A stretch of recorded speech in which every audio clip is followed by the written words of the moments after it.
Yeah, I don't know.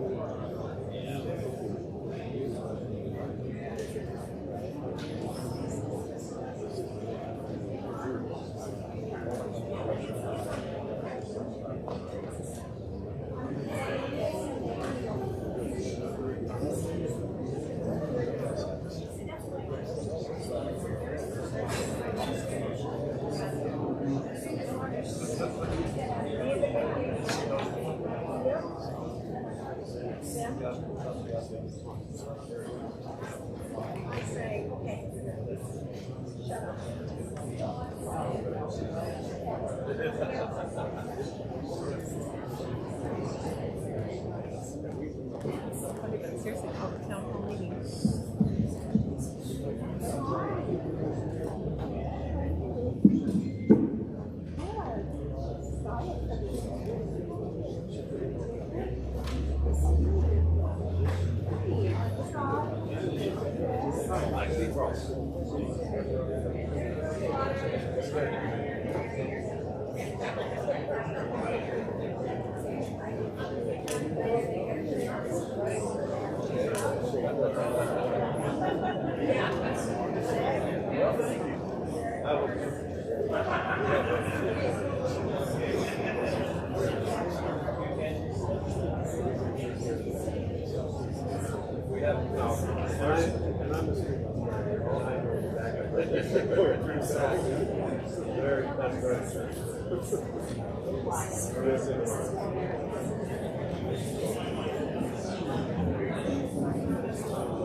I normally do.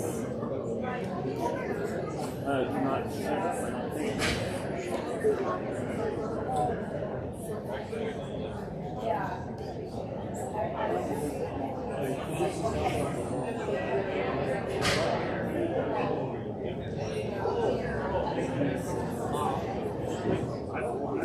You're going through the introduction. Yeah.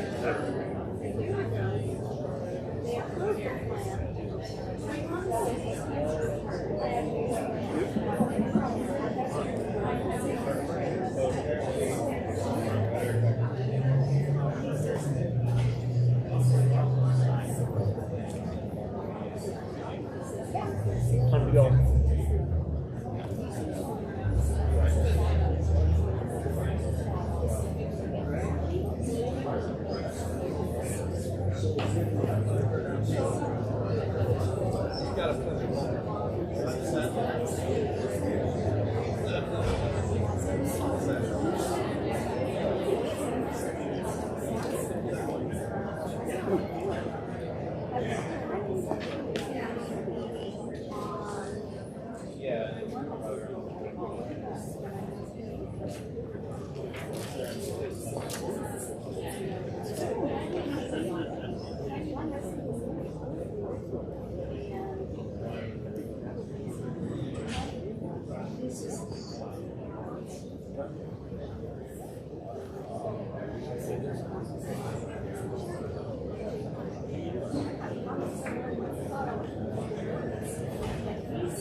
We're glad to welcome you to our town hall meeting tonight. We appreciate all those who are interested in learning about Tremont City and the future of Tremont City and the things that are troubling us and concerning us.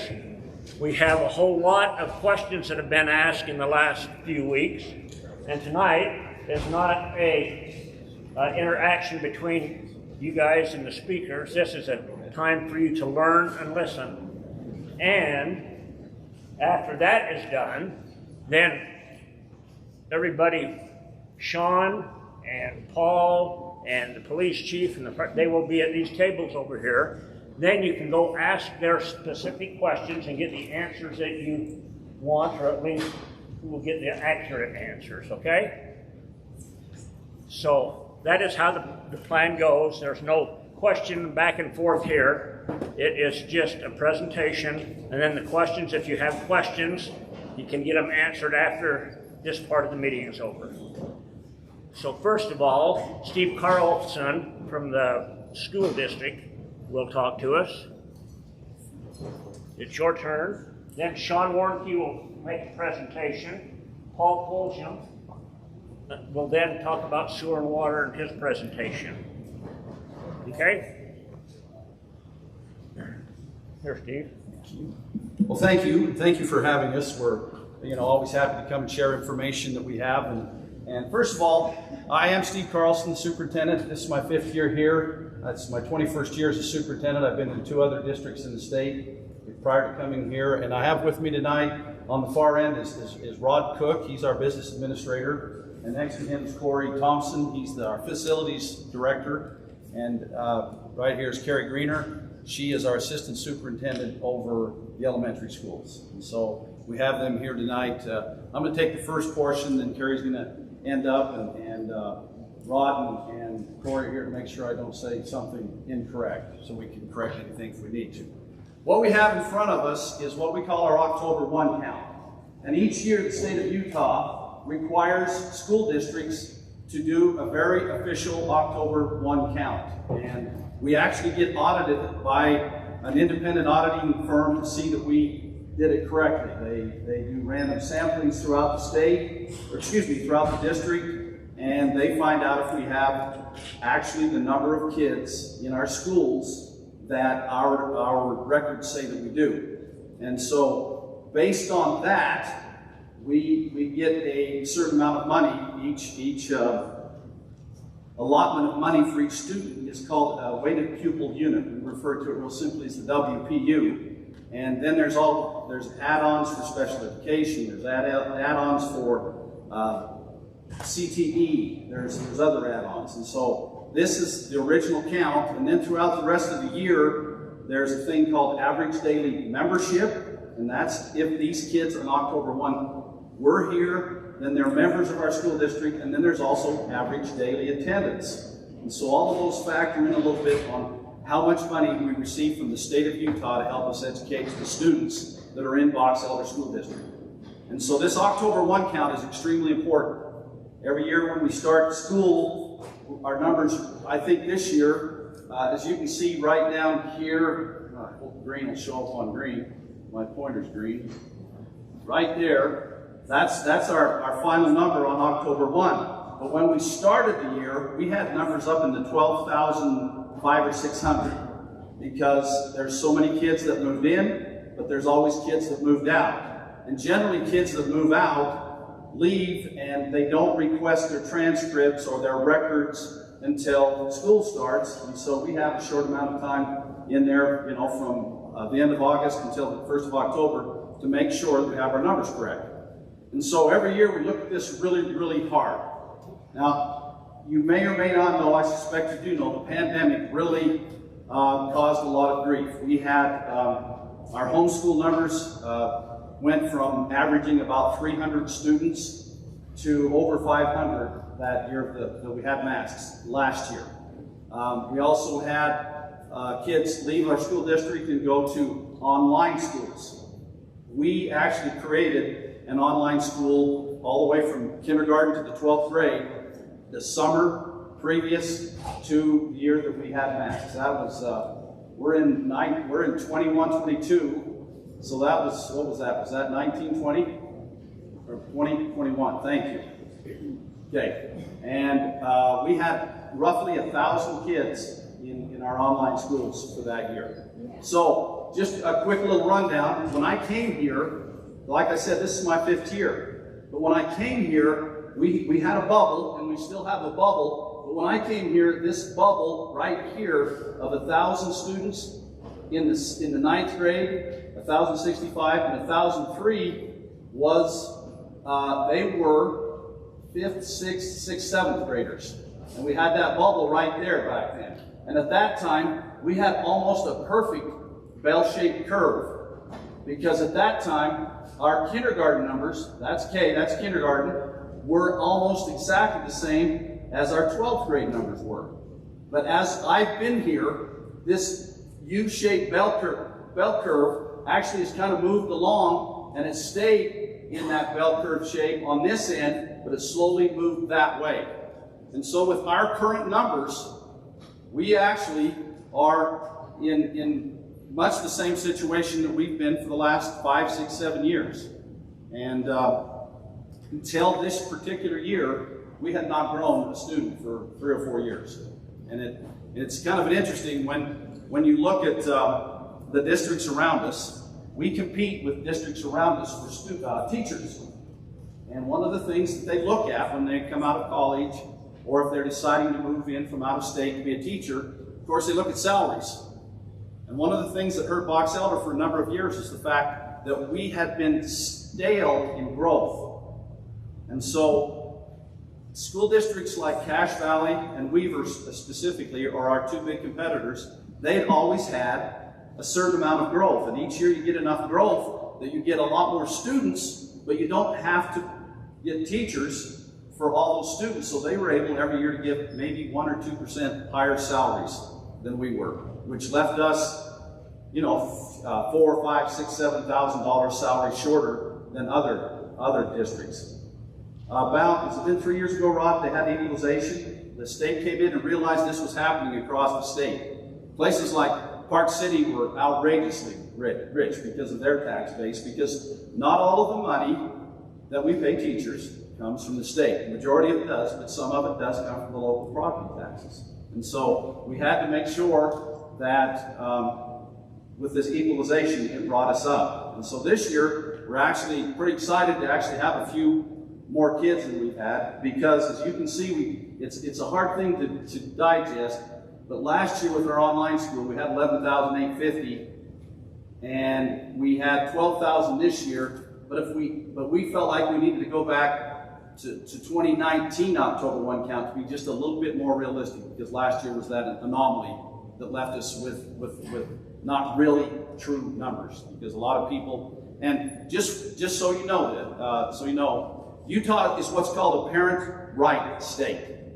And what that means is a parent can choose to homeschool their kid, and all they have to do is sign a form and they homeschool them. It used to be that they would have to show what they were going to do for their curriculum and how they were going to educate them. Now, the parent right state just simply says that they're going to homeschool them. Also, I hate to say this, but there are a lot of students out there. In the Box Elder County, according to the census, between the ages of 5 and 18, there are 18,000 students. There are 18,000 kids that age. Well, you can see that we have 12,300 of them. We know that there's Athenian Charter School up here. We know there's Promontory and Perry. There's a few other little things. There's some online school. But that leaves 6,000 kids. We really don't know where they are. And anymore, that's not our prerogative to go around and ask. We all the time have people that will send us a message and say, hey, I go to church with this family and I know they don't go to school and you need to get them in school. We can't do that anymore. That's not our job and that's not our prerogative. It's a parent right state. So we need to get back to what we're talking about tonight. As you can see, we look through these numbers here, and this is for all of the district. I'm just showing you all the district right now. The next slide will have the north up here. So as you can see, the reason we have Century in yellow, most of you may or may not know that Century is kind of our dividing line in our school district between north and south. And Terry Jackson, who previously was our assistant superintendent over personnel and staffing, had a formula that said that basically 1/3 of the kids leave Century and come north to Tremont, and the other 2/3 of the kids generally go to Box Elder High School. And Keith Minkham now has been the assistant superintendent over personnel, and it's his major responsibility to staff our buildings correctly, and he's found that to be true. I think he's been doing it now for 4 years, and so he's found that same ratio, about 1/3 come this way and 2/3 go towards Box Elder High School, and that's why he has that one in yellow. These, I would assume most of you are aware that we have 3 small school districts to the west of here. We have first of all, Snowville. We have, Snowville has 36 kids. Am I on the right here? We have 32. Park Valley has 32. And Grouse Creek this year has 8. And so they do not factor into what we're here talking about tonight. In the north, you probably all know this, but North Park is in Tremont City. Telling you something you all know. Mountain View's over in Brigham City. McKinley is in Tremont City, and that's really the 2 elementary schools that we're talking about for Tremont City. However, Garland Elementary, Fielding Elementary, or also, am I missing one? That's it. They're also what we call our northern schools. We're basically a north and south school district, and so those are our northern elementary schools. So, if we talk about all of this, I just want to point out a couple of things. You can see how it's just kind of unique. That one was a little bit of an anomaly and a little bit lower than the rest of them, but we have been staying pretty steady as we go along there. And so, as we look at the north, this number right here is the first time, like I said, in the 5 years I've been here, we've had any at all real increase in the number of kids. And that's 453 throughout the whole school district. There's a couple of unique things here. In our elementaries, we had the right teacher, just in the right place in those two elementaries right there, Mountain View, and then also in, is that Foothill? Yeah. We had teachers at those schools who were online, who did all of our elementary online schools. And when they did that, they had to be registered at those particular schools. And that was last year during the year of the masks. And so when we came back to school this year, and all those kids went offline and went back to school in person, they had to go back to their original schools. And so what that did, we don't know for sure but that took those kids out of those schools, and that's why they're negative. But that's also why some of these other schools are larger, because they were kids we already had, but they ended up going back to their schools. And that was from every single one of our elementaries. Those two are our elementary online kids. They came back into all of our elementary schools. And so some of that growth that you see in those elementaries was based on our own kids just being out of online back to in person. And that's right there. You can see, what's that, 111? Is that an 8 up there? It's a 9, I'm sorry. My wife keeps telling me I need to go get mine checked. But, so that's 112. Did I do my math right there? So that's 112 students that are dispersed pretty much evenly throughout the other 9 elementaries in our school district. And so there is a little bit of, I guess, false growth that you see on the screen there. So with that in mind, the big question I know is right here, is probably with these two schools right here, North Park and McKinley. There is one other anomaly I need to talk to you about. In our school district, we have dual language immersion, and we have 2 languages. We have Spanish and we have Chinese. And up on the north end, until last year, we only had Spanish at Garland. And on the south end, there was Spanish in combination 3 Mile and Willard. I just lost Willard for a second there. But that's a K1 school and then a 3, 4, 5 school. Those two schools together, we basically refer to them as sister schools, and they will go together. And so they have Spanish out there. We also have Spanish at Lakeview, and then we have Chinese at Foothill. And so there was a request to have more dual immersion up here, and so we did start dual immersion a year ago in Garland. But what happens is when you have dual language immersion schools, you have to bring in, we have to allow for everybody in the whole area, all the elementaries can go there, but it increases the size of your school. And so, because according to state code, you have to have 60 kids in each grade level as it starts in first grade.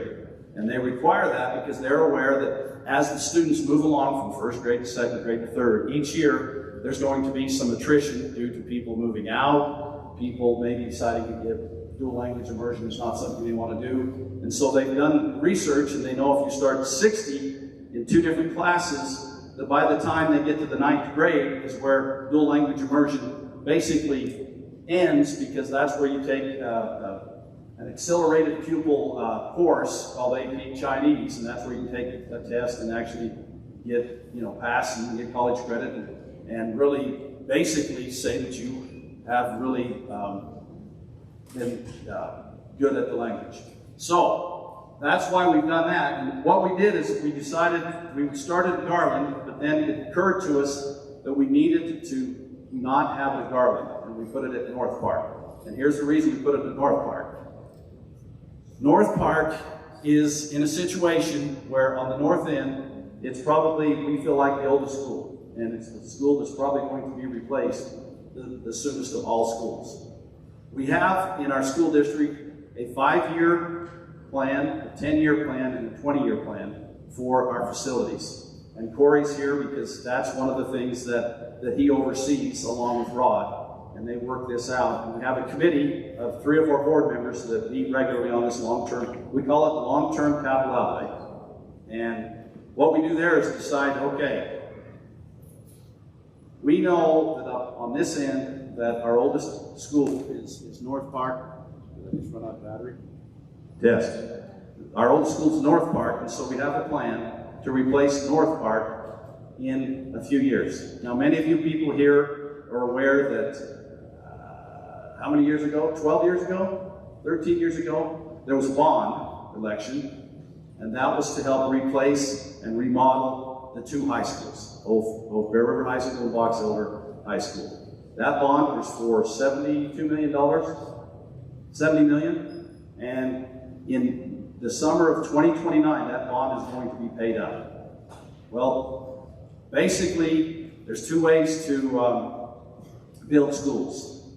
You can save as you're going along and save up enough to build a school. And we have done that the last few years. Most recently, Garland was built new up here. Building was built new up here with a kind of a unique grant, wasn't it? Extra bond money from that bond. Okay, and so we've had those two new schools. And you may or may not know that right now in Brigham City, a new elementary is being built to replace Mountain View and Foothill, because both of those buildings were built in the early 60s, and they're both, according to Corey and his crew, they're both horrible buildings for infrastructure, plumbing, electrical, and all those things. And so we're building that building. And we have in plans, I'll just make an announcement, we will have this plan approved, and it has been approved before. When that bond election is paid up, when that bond is paid up in the summer of 2029, probably a year or two before, we're going to start a campaign to come to the people to ask them to consider raising their taxes to replace or remodel. I want to make sure that's clear. Replace or remodel both Bear River Middle School and Box Elder Middle School, and also to build a new school in West Tremont and a new school west of right now, west of where Young Intermediate is in Brigham City, to replace Lakeview Elementary. And you may or may not know how expensive school buildings are. The building that we're building right now is a building that will house up to 1,000 elementary kids, and it's costing us roughly about $28 to $30 million. And so, if you do the math right now, two $30 million elementaries would be $60 million. Middle schools are a lot bigger, a lot more complicated. If we build new, they would be $70, $80 million apiece. So we're talking $200 million bond. That's why we're thinking harder about the possibility of remodels for both of the middle schools. And that's going to be something just in the next 4 or 5 years we've really got to do some work on and work with the folks that are in rooms just like this to understand if we want to, educate our students the best we can, we really need buildings that allow us to do that. Right now, both of our middle schools are really, they have small hallways, they don't have commons areas, and there's just a lot of activities in our middle schools. That was not why I came here to talk, but just so you know, that's kind of a long-term plan. So with that, if I could get you to go to the next slide. Keith Beacom, who could not be here tonight because of family commitment, put together this slide. He did the work to help us out tonight. The top one up there is the North End enrollment. And so you can see just more specifically just the schools up here. And so as you look at it, you can see of that 430-something kids in our whole school district that went up, 287 of them were from here. And once again, that's a little bit, because we don't know how many kids were up here in the elementary out of that 112 that were online. And so probably, I think our school's about 55, 60% in Box Elder and in the Brigham City end, and 40 to 45% in this end. So if you broke that in half, that would mean of 112, about 70 kids would be in the Box Elder high end, and 50 kids would be on this end. So that number right there would be probably really only maybe 230 of what we'd say is brand new kids to the area. That's speculation. Okay. Once again, Century, a third goes one way and a third goes the other. You can see that as you look at the numbers, you can see the 9th grade here is big, but the 10th grade isn't big, and so the 10th grade in Box Elder is a lot bigger. Right now, McKinley is here you can see McKinley has a fairly big kindergarten, and North Park has not nearly as big. Now, the reason that there's 104 right there is because of dual language immersion. That has a bigger number because we started that program in North Park this year, and so that automatically is bigger. With that, we also know we need a new teaching station, so our plan is each year as we go along, next year that 102, let's see, that 104 will go to there, and then that 82 will probably become 104 to 105. Same thing. And then in 5 years, every one of those will be 100, but we're going to have, at that time, 5 more teaching stations. And they will more than likely be portables.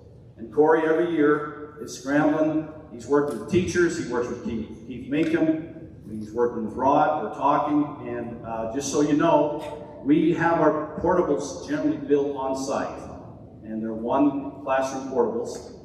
And by the time you start, do some excavation work, by the time you get the utilities into them, get the ramps built, you have to have them ADA accessible. By the time you get all of everything put together, they're costing us right now about $150,000 a portable. And so and plus, you all know the building's supply shortage, the labor shortage, but we are able to do that. This year, because we are combining Foothill Elementary and Mountain View Elementary in Brigham City, we have 4 portables at Foothill. And already we've decided to help with that, you know, on the other plan, both Bear River and Box Elder High are going to be bigger. So we're going to put a couple of those portables at each one of those 2 schools, the 2 high schools, to help us with that bubble that's going through. So there is portables that we get every year. If we like to get them, if we know we have some bubbles in a couple of years, which I know this meeting's about, if things stay the same in a couple of years, when that bubble went through, then we'd relocate those portables probably to North Park or somewhere.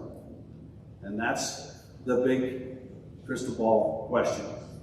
Now, when we talk about staffing our schools, when I say staffing, that means basically teachers in a building to be able to cover the amount of kids that we have and do it, you know, proportionally well. It's a little bit of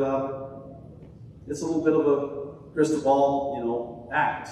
And just so you know, I know there's a lot of housing permits going on here. I know you have apartment complexes going up. But 4 years ago, when I first came, we had a lot of people coming to our board meeting saying, "What are you going to do about Mountain View Elementary?" Because there were 4 apartment complexes that were going up right just a little bit north of the USU campus, Brigham campus. And those 4 apartment complexes, everybody was just terrified that Mountain View Elementary was going to get huge. They actually trickled down the last couple of years by about 15, 20 students during the growth of those apartment complexes. I'm not saying that's what's going to happen here, but our responsibility is to staff for how many kids we have. Now, we do one thing. We do have kindergarten roundup in the spring, but we don't, and we ask, parents all the time, hey, get a hold of the school district during the summer because the schools don't have staff in them during the summers. Get a hold of the school district and let us know if you're new to the area. And all summer long, we have people calling us, asking us about how to get registered. And so we keep that in mind. And then Keith Minkham is scrambling like crazy as the first week or 2 of school meets, and we end up, making sure we staff. Now, as we go along, Kerry is going to come up here and talk to us in just a minute. This is based on the students we have currently. Based on the students we have currently. We understand that there's going to be growth. You'll see that the growth is actually out here. We do have a decrease at Bear River High School, Bear River Middle School, our current students, and in the other schools, Harris goes up a bit, and Harris and Young are both our intermediate schools that are built on both ends, and they're very similar to each other. And so, Young, we needed to put a wing on, and so 4 or 5 years ago there was a wing put on, and we can do the same thing at Harris. And you hate to say this, but every time you talk about a wing, you're talking $4 to $7 million, depending on the size of the wing. 5, 6, 7, 8 teaching spaces.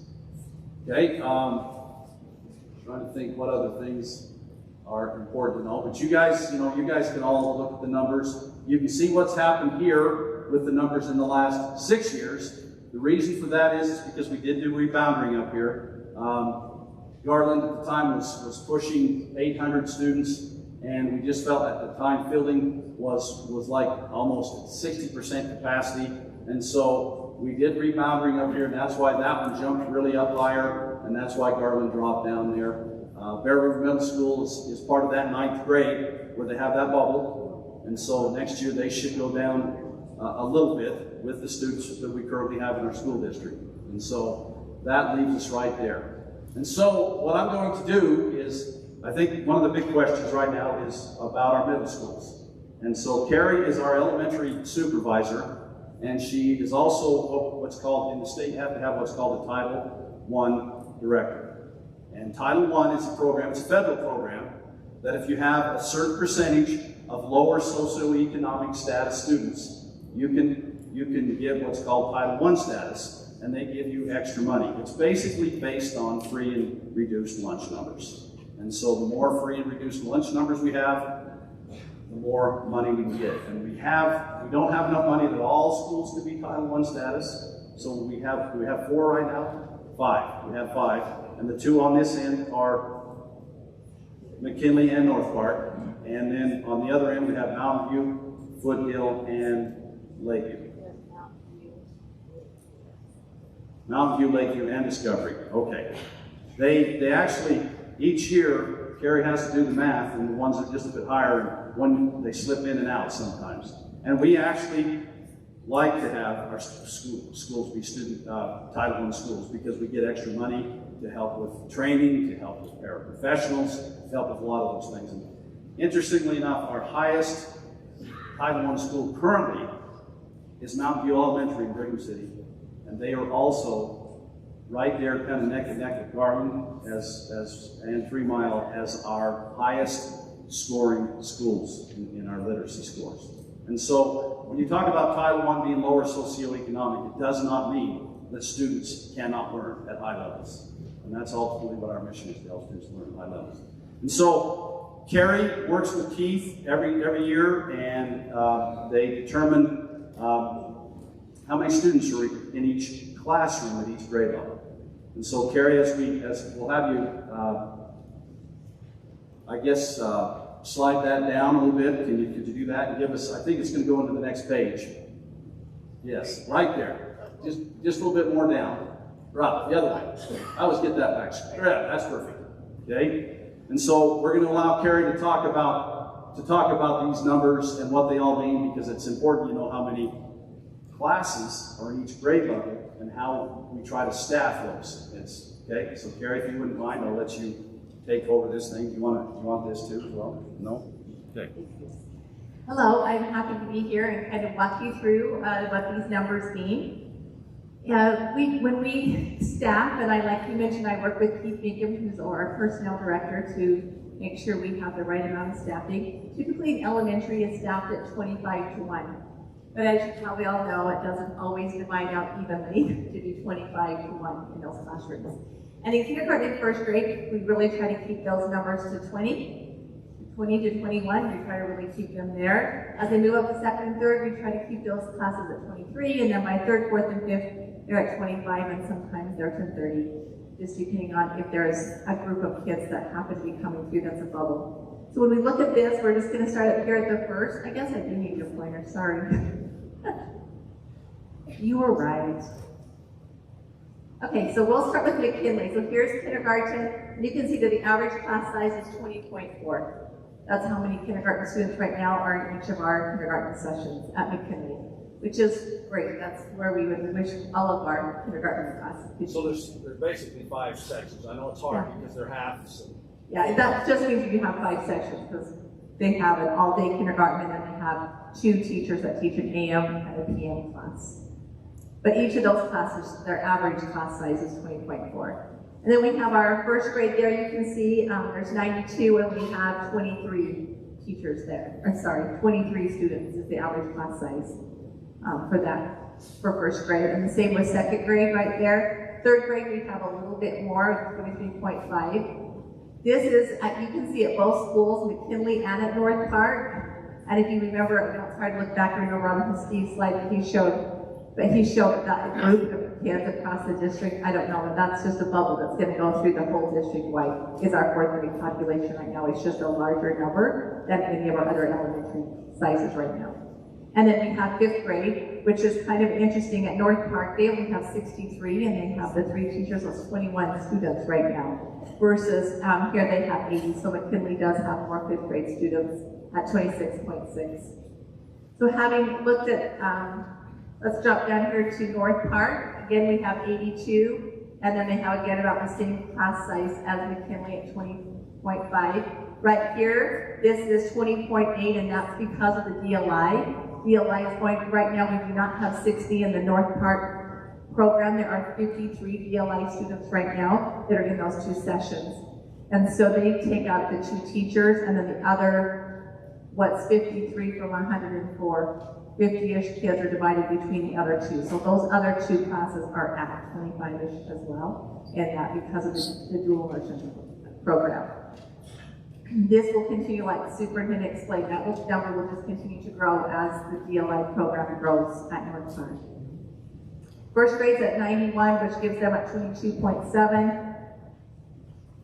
We have 89 here, so they're at 22.2. Again, large fourth grade coming in there. And then we have a very small fifth grade class there at North Park this year. So on the other slide also, I don't know if you pointed it out, but the capacities, do you remember right off the bat, what is the capacity for North Park and McKinley?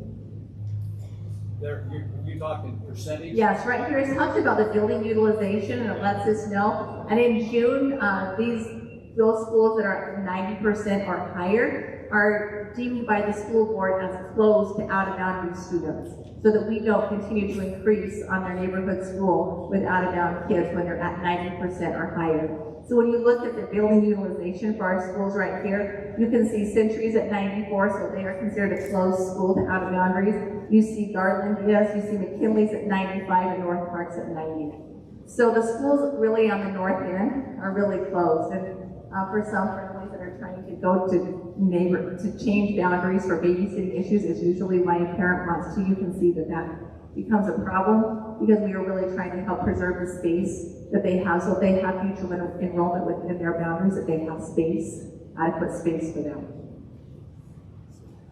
Kerry, you might mention about Lakeview, what percentage that is. That's 106. Oh yeah, Lakeview, it's not on here, is it? No. Lakeview is at 106% capacity.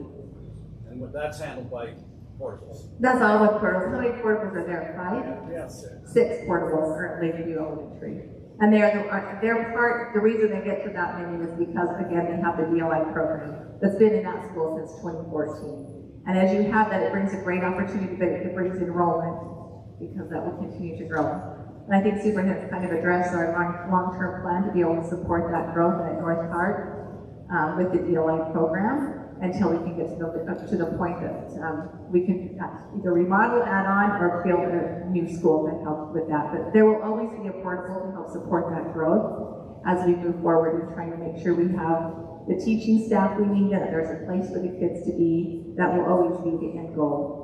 And then here we kind of talk to you about the Title I and the services that brings to the school and the extra support that that program brings. So it really is a great thing that both of these schools get to be involved in that and receive those extra funds. Thank you, Kerry. I just want to reiterate that each year, we spend a lot of time working on these numbers. It's very important because we understand one of the greatest indicators of success in the classroom is to have a good student-teacher ratio. And if you can keep that thing from 20, in the lower grades in that 20, 22, 23 range, it's just much better. And then as it gets up in our high schools, we have classes with 30 plus in it. And we actually are very fortunate. I've been really happy when I came here to Box Elder that our numbers were as good as they were, because in some of our other districts, it's just harder. And interestingly enough, the smaller a school is, the harder it is to deal with the bubble. And so if you get a little bit bigger schools, four grades, four classes in a grade, or 5 classes in a grade, you can spread that out a little bit, and plus you can spread out the kids a little bit, because we all know that there are a certain number of students who have behavior issues. If you can spread them out into 5 instead of 3, it helps tremendously. And so I just want to reassure you that this is something we take very seriously. We have discussions on it at the state level. There's 41 districts in the state if you count the Utah School for the Deaf and the Blind. So there's 40 traditional districts in the state. Tooele has gone through much of what we're going through. Cache has been doing this same thing for years now. Weber, Davis, we talk a lot about them, and many of these recommended class sizes are recommended from the State Board of Education, and we try our best to keep there. And so as we look at growth, all that we can do, and Rod said this interestingly enough 5 years ago when I first came here, we can only base our count on what we have inside the building. He has a cute little term, count belly buttons, but we don't really do that. But that's his term. And so we're very concerned about it. And it's not our job to promote growth. It's not our job to not promote growth or stop growth. Our job is to educate the kids that are in this county. And so we really appreciate this end of the county, and I have a lot of great friends up here, and I grew up in a small town, and I actually kind of gravitate towards this end of the district. Don't tell that, but it's unique how I feel. So thank you, City Council and Mayor, for having us here. We know you've had a lot of discussions.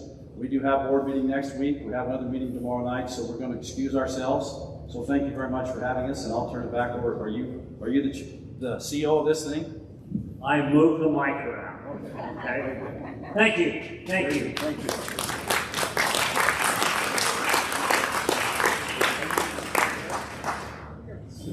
All right.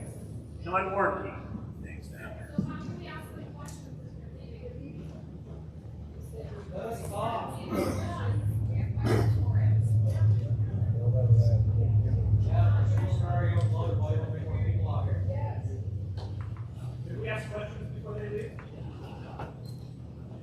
Probably not tonight.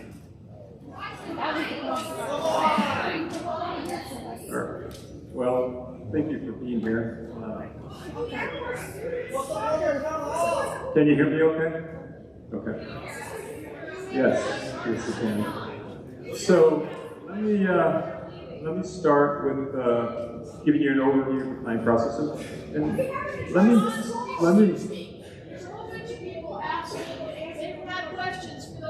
We were promised we could ask them questions. And now you just can't go on and we wanted to ask them questions. You can't. That's all right. This is not a question and answer. This is a listen and learn meeting. If you had questions, they had to go. They couldn't help that. It's just how it is. This is a time for you to listen and learn. And if you have questions, you can come and talk to these guys here after the meeting at their sorted table. Thank you. Well, you've had some real thoughtful questions over the past, I think, 4 meetings that you've come to, and we've heard those questions, and I hope to answer those tonight. Having said that, some of these issues are complex, and I hope to speak simply, and hopefully we can understand the information, and I certainly will be available for questions. So let me start with an overview of the planning process, just to give some context and perspective. So this is really common in all the jurisdictions that I work for. Developer submits a plan proposal, and we have a development review committee that's comprised of staff members. And those staff members review the plans and work with the developers to have those plans comply with adopted plans and policies of the city. And so our DRC is comprised of the city manager, city engineer, the public works director, and city zoning administrator and building official. And after the development review committee works with developers, those plans are forwarded to the planning commission for their review and recommendation. And in this case, this is a decision that the city council makes for the zoning and the annexation. So I have 100 slides, so I think I need to move fairly quickly, and I'll try to make sure I cover the most important slides. But having said that, I did want to give a quick overview of the plan and what's being discussed here. So there's an annexation, as everyone knows, that's being proposed. It's 35 acres, I believe, somewhere in there, plus or minus. And it's this area shown in green. And part of the annexation process is that we zone the property. And so here's the proposed zoning. And it shows essentially the lot layout. And by the way, the developer has done an extensive amount of design engineering, more so than any plan that I've ever seen before it's even annexed into the city. And so we do know a lot of information about what's being proposed, but they haven't done site plans for the multifamily. We'll talk a little bit more about that. But what's being proposed is a mixed-use zone and an overlay. And the overlay zone either supplements or regulates the underlying zone, which in this case is a mixed use. And if you look down below, so right here, this blue color, that's all mixed use. And there's also some parcels here that are in the county that are part of the annexation. We'll talk a little bit about that, but let me jump real quick. So we got the mixed use zone. In the corner, you can see a rural residential parcel. That's not part of the River's Edge development, but it is a part of the annexation. We have 3 parcels of property down in this corner, which are agricultural protected land, and so those will essentially remain the same. And then we have those parcels of property that I mentioned right here that are owned by these property owners right here. So some of their property was in the county, and some of it was incorporated. So again, this is just a slide that shows what the plan looks like, kind of laid out. Here is some architectural renderings of what that looks like. And so this is looking from the north end of the project south. And here's some updated renderings too. I think what they told me is it's mountain modern type of architecture is what they're contemplating currently. And this is, so just for reference, that's Main Street looking at the commercial parcel. There's 5 acres of commercial being proposed along the Main Street frontage. And here's another view of that same frontage. So to be more specific about the types of housing that's being proposed, there's 264 single-family lots that are contemplated with 10,000 square foot lots. And there would be 224 townhomes on 2 parcels of property, which are right here and down here as well, totaling 14 acres. And the actual density, though, would be determined at the site plan when they actually submit the plan that shows that they meet all the requirements for parking and for setbacks and just spatially how it's laid out, landscape buffers, things like that. And then the apartments are at 240 on 10 acres. And again, the actual density is going to be determined at the site plan when they comply with the city's ordinances. And then there's the 5-acre commercial down here at along the Main Street frontage. So this is a tabulation table that shows what that looks like as far as acres and the land uses associated, or the acres associated with those land uses and the percentages. And you can see that single-family lots comprise 72%, townhomes 10%, the apartments 6%. So the open space in park is essentially close percentage to the apartments and then the commercial. So again, just some renderings of what the project will look like. This is looking north.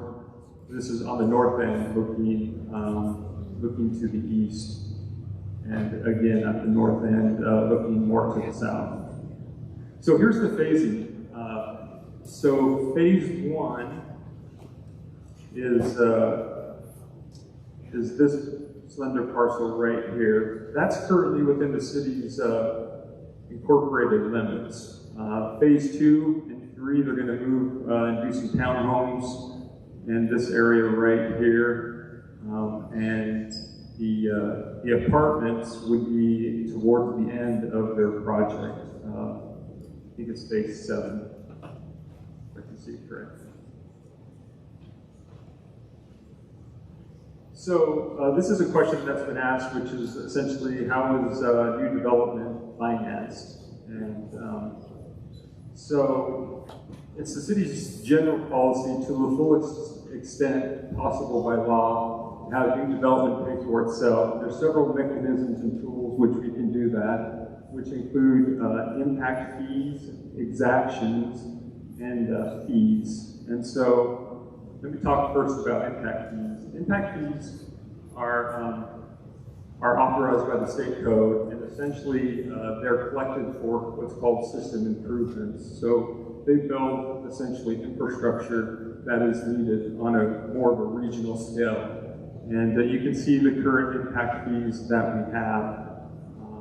And those are collected at the building permit stage. And some of it's a little difficult because, you know, in order to issue a building permit, you have to have the infrastructure in. And so it's a little bit of a cash flow issue where the city doesn't get the cash until we collect the building permit, but the infrastructure needs to be there in order to issue a building permit.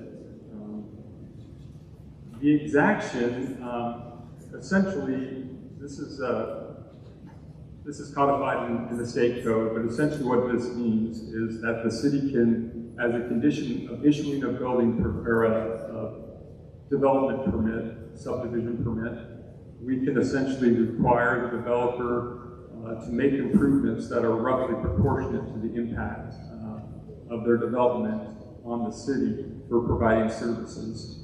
And so what that really means in plain language is it allows the city to require developers to construct the roads, the sidewalks, the curb gutter, storm drain, sewer, and water. And so I wanted to show you sort of the 3 different categories of improvements that are associated with the river's edge. And these improvements follow project improvements. And those are the improvements that the city can exact, as I mentioned before. And those are all the improvements I briefly summarized. System improvements are the improvements for infrastructure that provide services beyond the boundaries of their development. And those are not proportionate to the impact of the development itself, and those are the reasons why we collect impact fees. And those include, for this development specifically, a 2.5 acre regional storm drain basin. And that regional storm drain basin is going to be in the same area as the park. And so collectively, there's 8 acres essentially of open space right there in one centralized location. We're also going to be upsizing the storm water lines. And I'll show you a little bit more of the reason why that is, but essentially it's a regional pond, and we need to upsize those stormwater lines to accommodate stormwater from different properties. And we're also going to be upsizing the secondary water distribution lines. So the third category of improvements that are associated with River's Edge development is zoning and density improvements. And those are negotiated improvements meant to mitigate the density. And so those are shown here, which is including that the developer is contributing 2.5 water shares for the storm drain basin, 5.4 acres for the public park, 5.4 acres of water shares. They're going to do a private clubhouse, swimming pool, and that's not going to be on the city's property, the public park, but that'll be on property. I think they're going to essentially take some building lots and convert that into clubhouse area for the residents. There's going to be a sidewalk trail from the public park to the trailhead. There's going to be a trail connection from the cul-de-sac. They're going to be installing the secondary water pump station site and providing utility easements, and there's some architectural standards that they're going to be compliant with. So this is just to illustrate a little further what this means by system improvements. You can see there's a call out here where we have a secondary water pump station. They're donating land for that as a zoning and density improvement, and they are responsible for installing all of the secondary water lines within their project.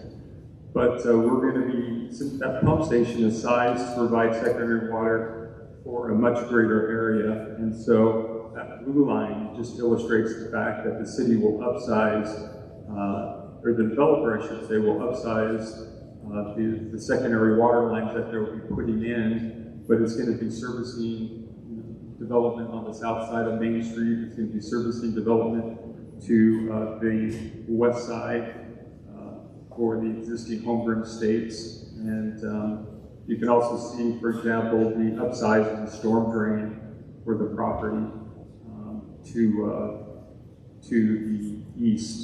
And so those are things, those are improvements and costs that will be reimbursed back to the developer, because that's the whole reason why the city is authorized to collect impact fees. And again, we essentially, only require the developer improvements that are roughly proportionate to their impact. So this just shows you a little bit of the zoning and density improvements. It doesn't have the watersheds there, but you can see the park. You can see the trail connection from the park to the trailhead.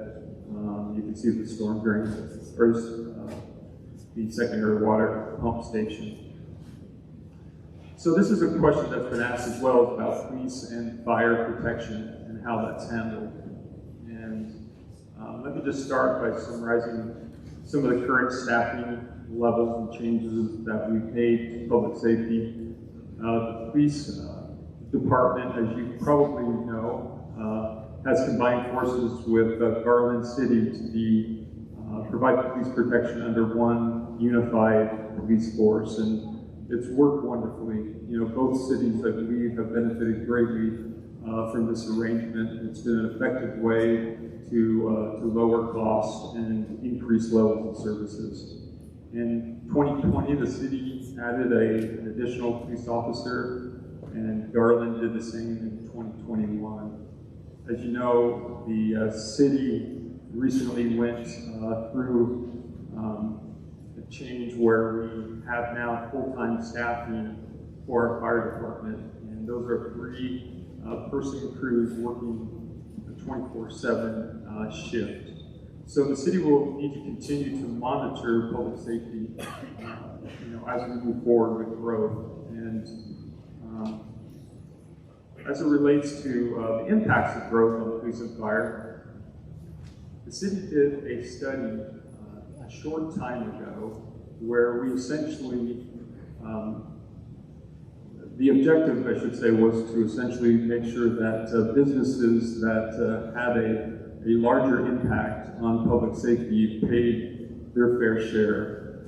And so the study essentially established a baseline of calls, and so anything that was above that baseline was considered disproportionate. We've been talking about proportionate impacts, and that same methodology applies in this study.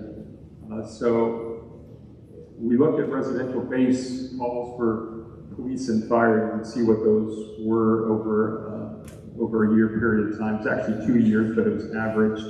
And that included both single family attached and or single family and attached homes, so it didn't split it out. But in the future, we have the ability, as we start to see more attached housing that's managed under one developer, we can essentially, if there's a higher number of calls than this baseline service, we can essentially require them to pay an additional fee for service. And you can see, this is, I think, interesting, at least I found it interesting. Here are some of the land uses that actually have a disproportionate impact on our police and fire, but they're really important to our community and to our city. And the most obvious one is the hospital. And we certainly wouldn't not want to have a hospital, but you can see, you know, they have a disproportionate impact of 193 calls. You can see a gas and convenience store has 58 calls. Still important to the community, but they have varied impacts impacts on our police and fire. So affordable housing, this is a term that's becoming more and more important. And let me just distinguish the fact that when you say affordable housing, I think it has potentially two meanings. You know, affordable is different for everyone.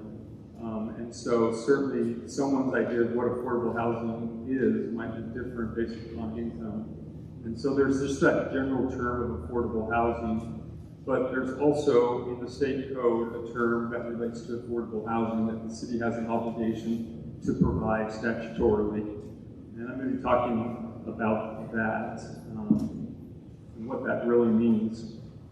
So this just came out here a short time ago. It was October 15th, and it showed a newspaper article on KSL, and it essentially showed how much home prices have increased in the counties over the last year. And you can see for Box Elder County, we saw an increase of $57,000 in 1 year. And that's based upon a sample size of 352 transactions. And that's significant, as everyone can recognize.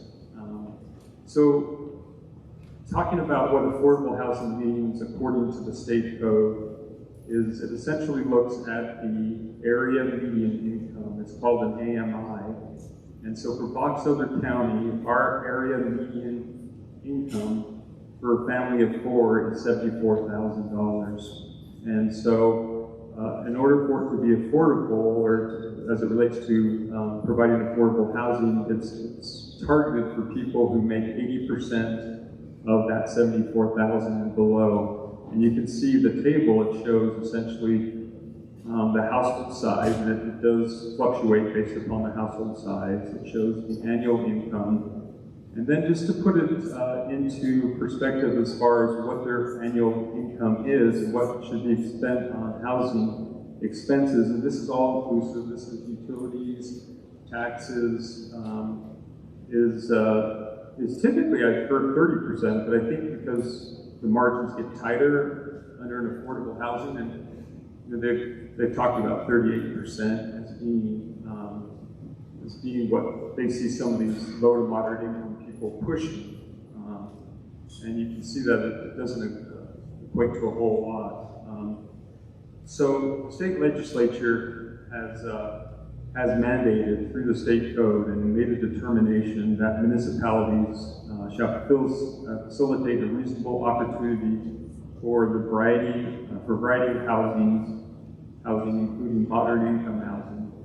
And that's just to meet the needs of people at various income levels and to allow people at various income levels to benefit fully and participate in all aspects of the neighborhood and community life.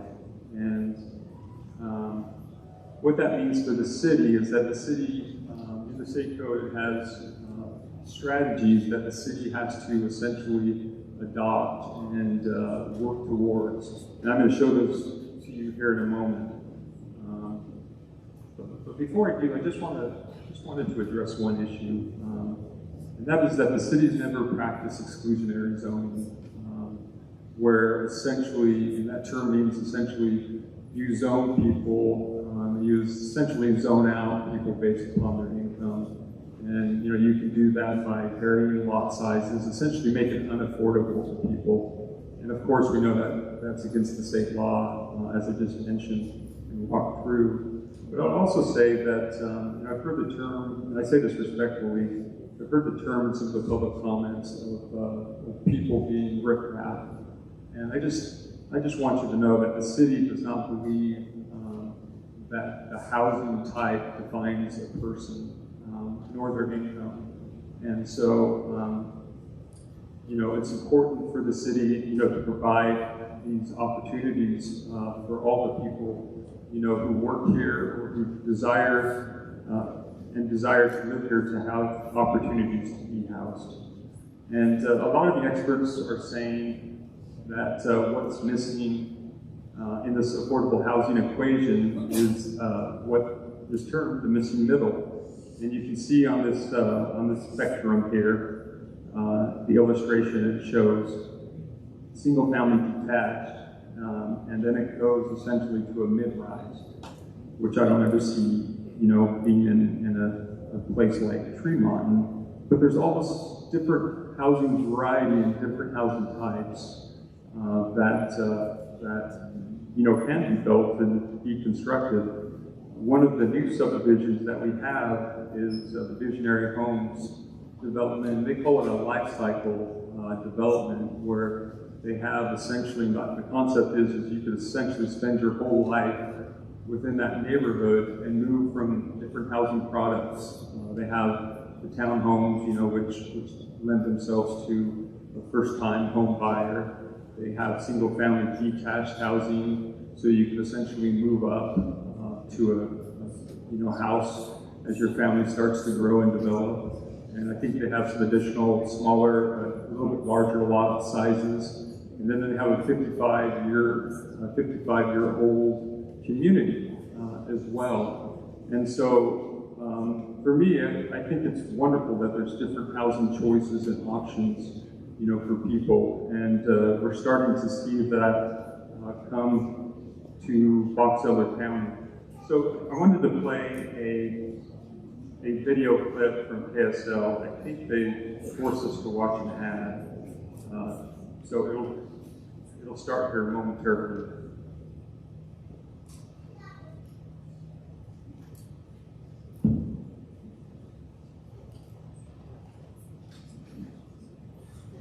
Utahns are concerned about affordable housing, especially for our kids. In this Unaffordable Utah report, news specialist Ladd Egan has more on the new report that offers a possible solution. Yeah, this is a rapidly growing area of North Utah County in Lehigh. You can see all the construction behind me. Even so, Utah can't build housing fast enough. We are behind about 45,000 housing units. Today, the Utah Foundation released the first installment of a four-part study called Is the Middle Missing? It's wild how fast housing prices have increased. Among the key findings, the cost of lower-priced homes has increased more than higher-priced ones, so the attainability of home ownership with affordable mortgages has disappeared for some Utahns. A lot more people are going to be locked out and be forced to only rent going forward because, you know, housing prices have just gone too high and mortgage costs are too high. The study also found that nearly 90% of surveyed respondents are worried about housing costs, but even more are worried about young Utahns' costs. And we're really worried, for those of us with kids, we're really worried about the housing costs for our own children kind of going forward. With Utah's population growth expected to continue, what can be done to help lower income and first-time buyers? The study says middle housing is one solution by adding a variety of multifamily housing into existing neighborhoods to increase supply and offer lower prices. So you're not just talking about building a whole bunch of townhomes out in the hinterland somewhere. The report says Utah needs a wide variety of solutions, but that adding middle housing could be a key strategy. Between now and the middle of January, the Utah Foundation will detail how we can add that middle housing and how to overcome obstacles. Back to you. All right, Len. Someone just listed the vehicle you've been waiting for. Get alerts on CAN. So, this is these are the strategies that I alluded to on an earlier slide, which is these are within this state code. And the city has to pick, there's a whole list of them, and the city has to pick what those strategies are. And the ones that we've selected include rezoning densities necessary to ensure the production of moderate income housing. We've also done the rehabilitation improvements of single family homes as moderate income housing. And I would just put a plug in. The city has currently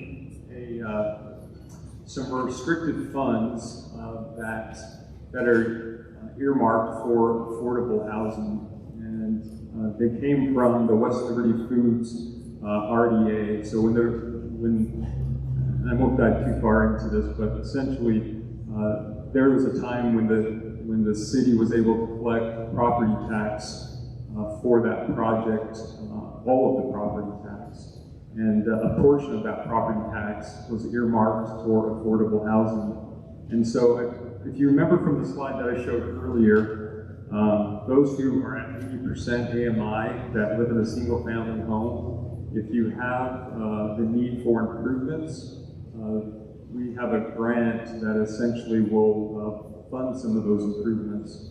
And in talking to our administrator, who's out of Logan, what he's seen is as housing prices have increased, people have had to stay put in their homes, and so they're having to make improvements essentially to their homes, and they're trying to improve it as part of the fact that they're going to have to stay there for a longer term. So come January, I think the 1st of January, if you feel like you have a project, if you feel like you qualify, I encourage you to talk to the front desk, and they can get you an application, and you can apply for that program. There's also number 4, I think kind of fits this proposed project, which is allow for higher densities or moderate income residential development in a commercial and mixed use zone. And we talked about the zoning.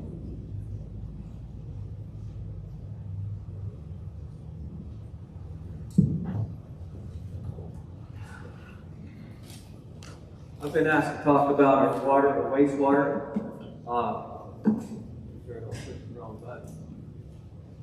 Just for information's sake, Tremont City, we have 5.3 million gallons of storage between the west side and the east side of the valley. We have enough water rights to produce 4,800 gallons per minute. Our source capacity and our capacity to bring into the city through pipelines, we can bring in about 3,500 gallons per minute. So it's quite a bit of water. This time of year we use very little of it. We use maybe a third of that water. Summertime's a little different.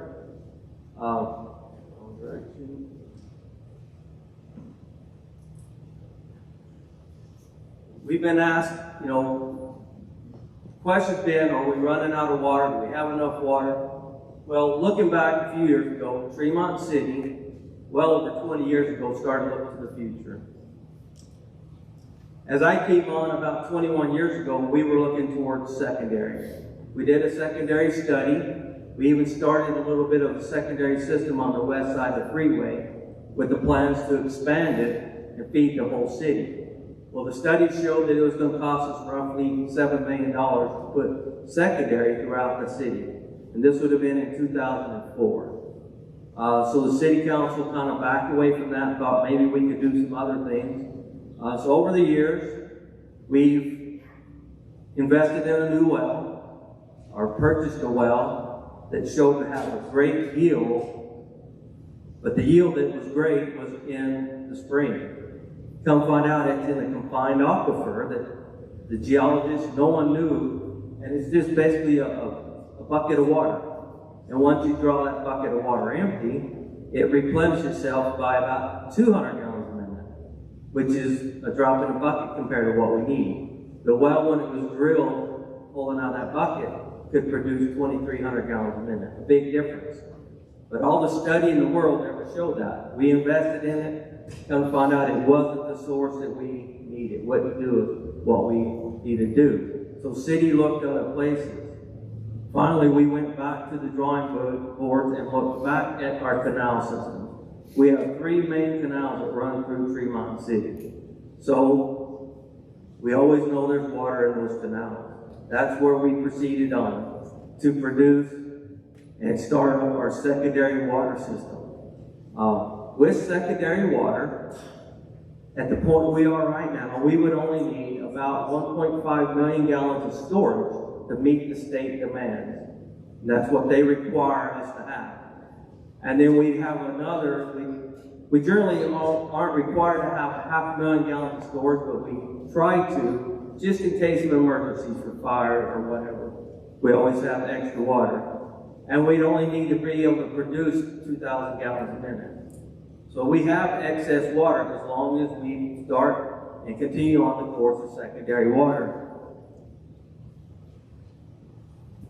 We look at something called a peak day demand. At the hottest day of the year, when everybody's watering on, how much water does it take to keep Tremont alive? Well, you can look at this chart going back from 2015 all the way up to 2021.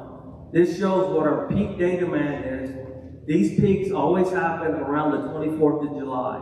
When you look at our records, that is always the biggest use we have. That's usually the hottest time of the year, and there's 1 week in the month when we're producing more water than any other time of the year. In 2015, that peak day demand produced, we had to produce 3,135 gallons a minute to be able to keep Tremont from going dry. And that would equal 4.5 million gallons a day that we had to have in storage to be able to do that. If we lost our sources, we'd have to be able to have that water sitting there to come to town. You can see that number continues to rise, all the way up to 2017. Well, in 2018, 17 and 18, we started to expand our secondary system. Because what causes our peak day demand? It's not the indoor water use, it's the outdoor water use. So we started expanding and adding on to our secondary water system. And you can see what started to happen. As we started growing secondary, that peak day demand that hit a high in 2017 started to go down. 2020 was an excellent year. You can see that peak day demand was 2873. This year our peak day demand was 2510. Now there's some things that happened. We continue to increase our secondary water system, but if you remember, we was in a drought, which we probably still are somewhat, and the governor asked us to ask our citizens to reduce their water usage. This comes from secondary and conservation, these numbers here. Now, we did not have a police officer or anybody go and force our reduction. The citizens of Tremont took it upon themselves to do what the governor asked. It wasn't because Tremont was running out of water. It's because the whole state was in a drought. The water that we use in Tremont belongs to the state of Utah. It's not our water. We file for rights to use that water.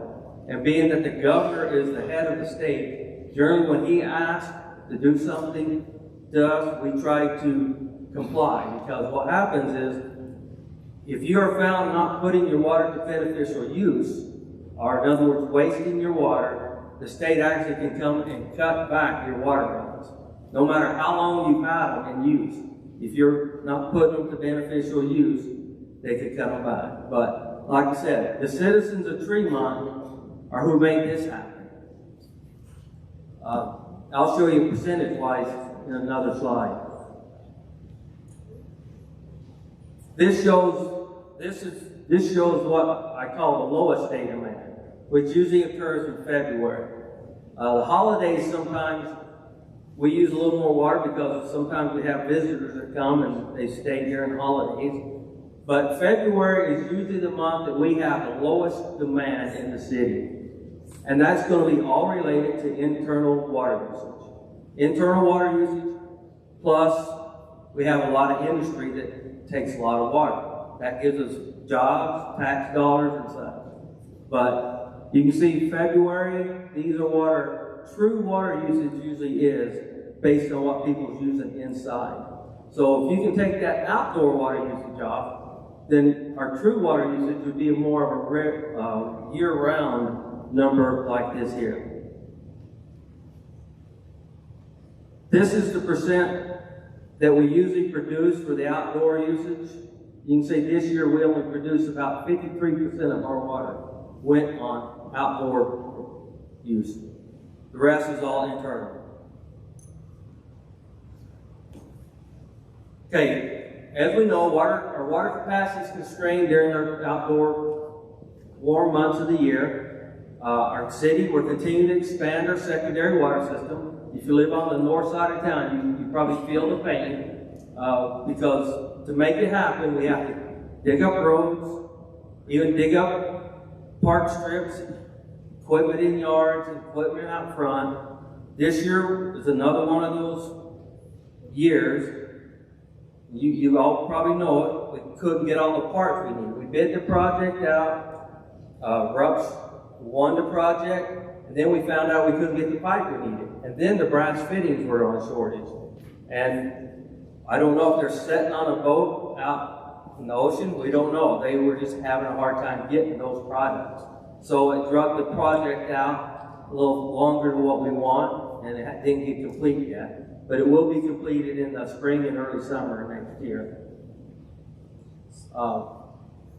As we convert over to secondary water, if we build a home in a subdivision that has secondary water in it, we can build 3 homes compared to 1 home in a subdivision without secondary water. So that's the importance of what secondary water does. It allows us to continue to grow. Every existing home that we convert off of culinary water to secondary water equals 2 homes built in a subdivision or an area of town that has secondary water available to it. Or if it's in a home in an area that doesn't have it, it's 2/3 of a home. Which if you look at the water usage of a townhouse or an apartment type of place or a single, I would say an older home, older people living in it, that would equal about 2/3 of a home. That's what their water usage would be.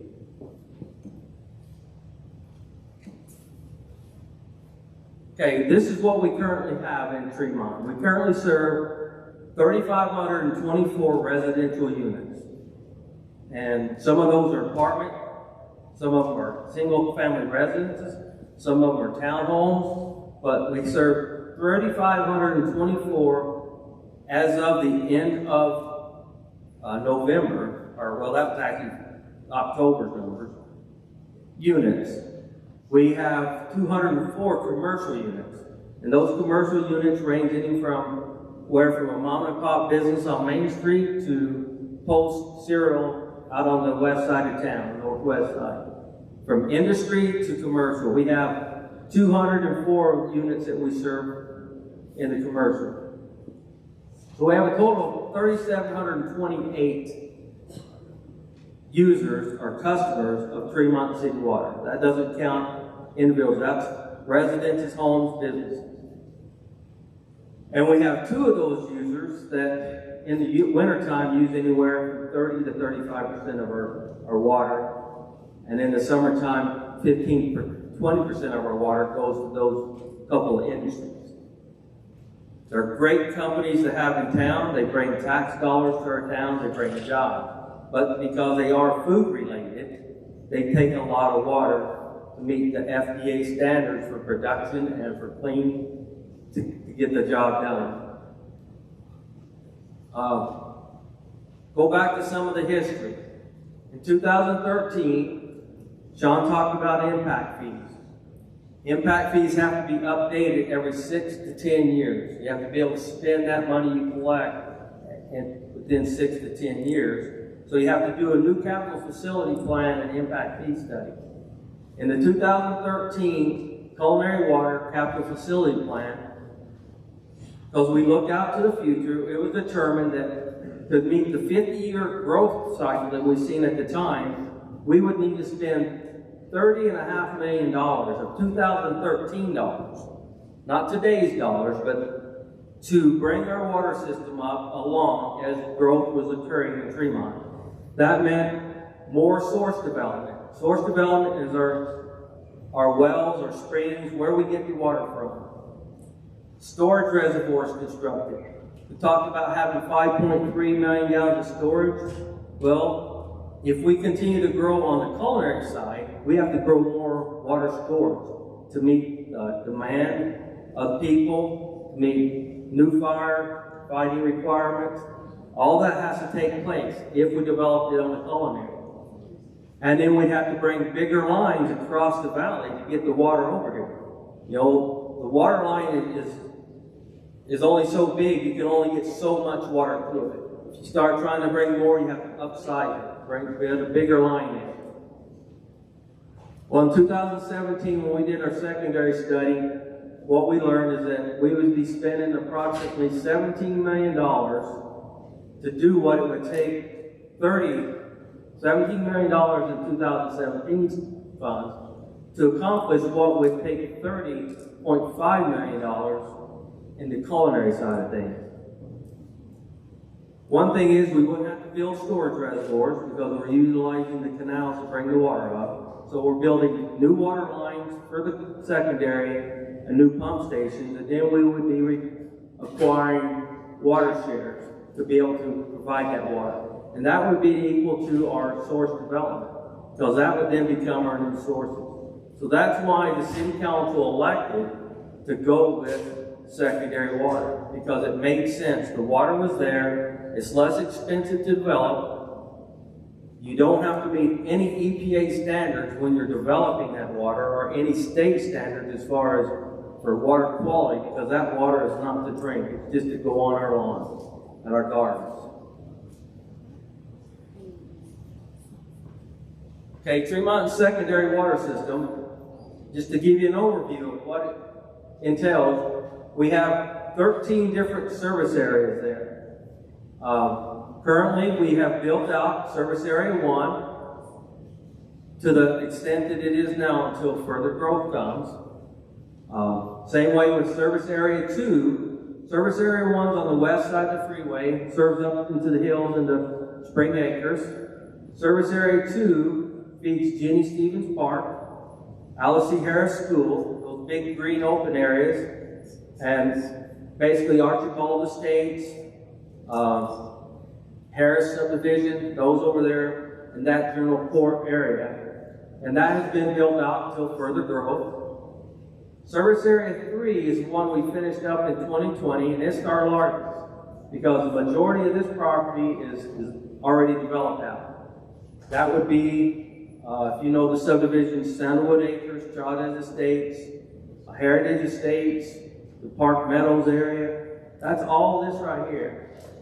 And when these people are hooked on, that's what's making that peak day demand go down. Because now we're taking the peak day demand off the culinary and putting the peak day demand onto the secondary water. So it doesn't impact the culinary system. Currently, we're talking about service area 5 is under construction. And when it's done, that whole area will be built out. It'll be 100% complete. We're currently starting service area 4, which is the south end of Tremont, down Tremont Street on the east side of the railroad tracks. That'll come along over the next few years. We're starting the lower part of it because that's where the new growth is going. You know, all this here had been annexed in and is growing. Then, so that's the service areas we got going on right now. As we go to the future, it looks like if we grow over on the East Tremont, we're going to build out service area 9. That'll be another key component for Tremont City for producing water and freeing up our culinary water in the future. So, just quick slides through there. Currently, we have, of our 3,500, talked about 3,700 users. And secondary, we have 621 of those on secondary at this point. And it's growing, it'll grow quite a large this spring because all the ones on the south side in service area 3 will be hooking on. Okay, Tremont City Wastewater Treatment Facility. I know this is a concern. Our facility is a 2 million gallon per day facility. It originally was constructed in 1964, 57 years ago. Before that time, Tremont's wastewater was collected and dumped into the Malaya River. No screening, no treating, it was just dumped. for the downstream people to deal with. Big part. In 64, Tremont City put in their treatment facility, and shortly after that, Garland City came on, and we started treating theirs also. Our average day this year is about 1.6 million gallons a day flow. So we have roughly 340,000 gallons before we hit that 2 million gallon mark. If we look at a 6-year average, we have a 1.75 million gallons per day as our 6-year average. We throw in those high years when we had flooding events, people's basements going to it, what's called I&I infiltration coming in through manholes and stuff during those spring events when we had all that snow melt and issues like that. Garland City, as you know, is currently building the treatment facility. They will free up roughly 500,000 gallons per day, 0.5 MGD. That will become our excess and reserves. Once they're out, they're on their own, then we have that much more available for us for growth before we have to do any kind of expansion to the treatment facility. For every 500,000 gallons of wastewater, it equals about 1,500 homes. That's based on the state calculations on what a home uses, roughly 300 to 350 gallons per day internal use that goes down the drains and comes to the treatment facilities. Plus, we have our industrial users, which, like we showed the water, they're also big on the wastewater.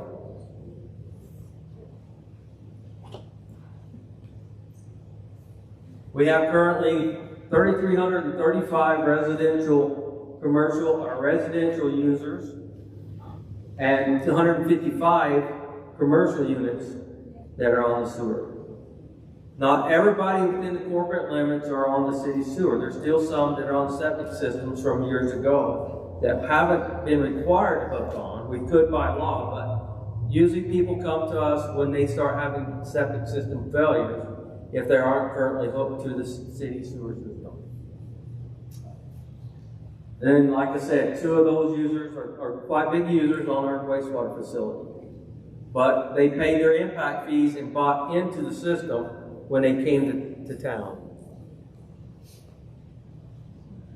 Currently, we have one project scheduled to increase the capacity in a sewer line.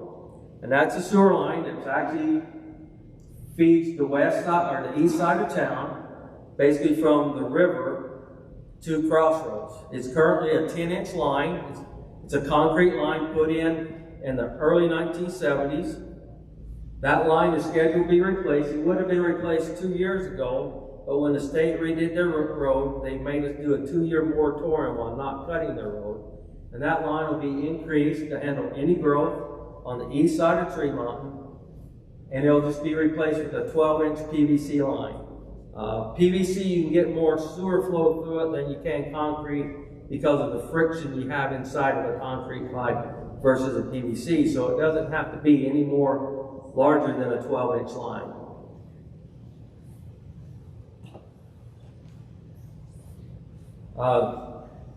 Okay, this is one of Sean's slides. About water capacity, the developer contributes and participates in the developing of water. He showed the pump site there. This is where, if River's Edge goes, this is where they will have a pump site. And that pump site will have 4 pumps in it, enough to serve their development, anything that comes to the north of them in the future, and also things to the south of them.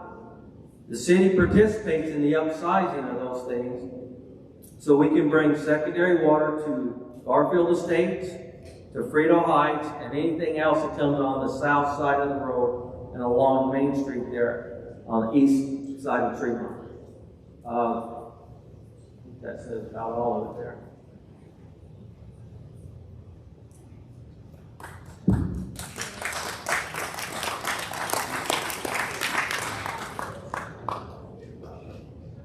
The other thing I wanted to make you aware of is the city doesn't reserve capacity for any development at any approval it reserves capacity at building permit stage. So essentially, and the reason why we do that is, we essentially committed a bunch of capacity to subdivisions that were never built, or lots that were recorded but never built, and would just, prevent people who were ready to move forward from building. And so on every plat, we have this note that puts people on notice that essentially says that we don't reserve capacity with the subdivision only at building permits for both water and sewer. And that same clause is included in subdivision development agreements, and in this case, the master development agreement. And if the city ever did need to essentially stop issuing building permits, it would do so through a temporary land use ordinance, and it's what people commonly call moratorium. And so for those reasons, if we can't, provide utilities, that's a valid reason to essentially adopt a moratorium. Those temporary land use ordinances are only allowed for a 6-month period of time. You can renew them consecutively, but the idea is that you adopt temporary land use because of some countervailing public interest, and during that interim time, you're making improvements or working towards the solution so you can issue building permits. The other thing I just wanted to mention, we talked a little bit about affordable housing, and Lyle Vance brought it to my attention that there was a study done by the county that determined where the growth was coming from, and according to the study, 64% was coming from within the county, so just population growth from us, with 36% coming from outside the county. So impact on adjoining properties. This has been a question that's been asked, and so to look at the zoning, Holmgren Estates East is currently zoned R110. And what's being proposed with the mixed-use zone and with the overlay zone, it's specifically the overlay zone that restricts that same type of housing to be developed adjacent to the existing Holmgren Estates. So that red line is 950 East. It's a collector road that will be constructed. So everything on the west side of that will be limited to 10,000 square feet lots. They are also voluntarily will include CCNRs that address architectural and design standards. And I say voluntarily because the state code doesn't allow us to do that anymore, have design guidelines specific for single-family detached housing. So the apartments were cited trying to separate this use from some of the existing surrounding uses. And as you probably know, or as we talked about, I believe, affected properties for the purposes of noticing in our city development code is 300 feet. And so you can see that it's spaced at 360 feet at the shortest distance to Holmgren East, and 430 feet. To some of the existing homes on Main Street, it is just directly adjacent to them. They are at the same zone, meaning what's being proposed is a mixed-use zone for the River's Edge development. And these properties, specifically down here, these are already in the mixed-use zone, and these would be in the mixed-use zone. There is a larger landscape buffer that will be installed, and a privacy fence with that larger landscape buffer accommodating larger trees. So the location of the department was also based upon some planning principles of trying to move traffic to the transportation network, essentially trying to put the apartments right along a collector road in short proximity to an arterial road. So Main Street is the arterial road, and 950 East is the collector road.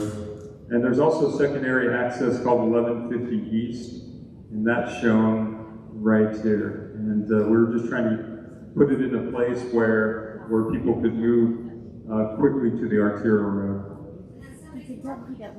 So the architectural standards are allowed for multifamily and commercial properties, and you can see these are some of those standards: masonry materials, a certain percentage of glazing, the front elevations and front doors will face the street, covered entries, garages for the townhomes, and some others. And you can see just some of the renderings.